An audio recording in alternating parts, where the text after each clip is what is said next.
ഉന്നക്കായ almost എല്ലാവർക്കും പ്രിയങ്കരമായ ഒരു സ്നാക്കാണിത്. കാണാൻ ഭയങ്കര സിമ്പിളാണ്, കഴിക്കാൻ അടിപൊളി ടേസ്റ്റാണ്, ഉണ്ടാക്കാനും വലിയ പണിയൊന്നുമില്ല. പക്ഷെ അവസാനം ചെറിയൊരു ടാസ്ക് ഉണ്ട്. അതെന്താണെന്നല്ലേ, അത് ഈ വീഡിയോ ഫുള്ളായിട്ട് കാണുമ്പോൾ നിങ്ങൾക്ക് മനസ്സിലാവും. നെയ്യ് ഒഴിച്ച പാനിലേക്ക് അണ്ടിപ്പരിപ്പും വെള്ള കസ്കസും പിന്നെ മുട്ടയും കൂടി ഒഴിച്ച് ഒന്ന് മിക്സ് ചെയ്ത് കൊടുക്കുക.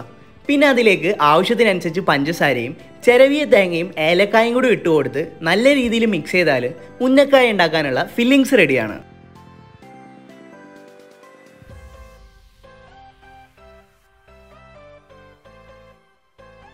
നേരത്തെ പറഞ്ഞ ടാസ്ക് ദേ ഇപ്പോഴാണ്. വേറൊന്നുമല്ല, ഉന്നക്കായ ഉണ്ടാക്കാനുള്ള ഒരു ഷേപ്പ്. അത് കുറച്ചും കൂടി എക്സ്പീരിയൻസ് ഉള്ളവർക്കായിരിക്കും ഉന്നക്കായയുടെ കൃത്യമായിട്ടുള്ളൊരു ഷേപ്പ് കിട്ടുക. എന്ന് വെച്ചാൽ എന്നെ പോലുള്ളവർക്കൊന്നും ചിലപ്പോൾ നടപടിയായിന്ന് വരില്ല. പിന്നെ ചിലവരുടെ ശരിയാവും, ചിലവരുടെ ശരിയാവില്ല എന്നാണല്ലോ.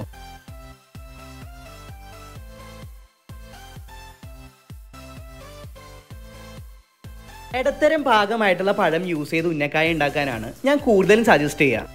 പിന്നെ ഒരു കാര്യം ശ്രദ്ധിക്കണം, വേറെ ഒന്നുമല്ല, ഉന്നക്കായ പൊരിക്കുമ്പോൾ ഒരിക്കലും ഹൈ ഫ്ലെയിമിൽ പൊരിക്കാൻ പാടില്ല, ലോ ഫ്ലെയിമിലേ പൊരിക്കാൻ പാടുള്ളൂ.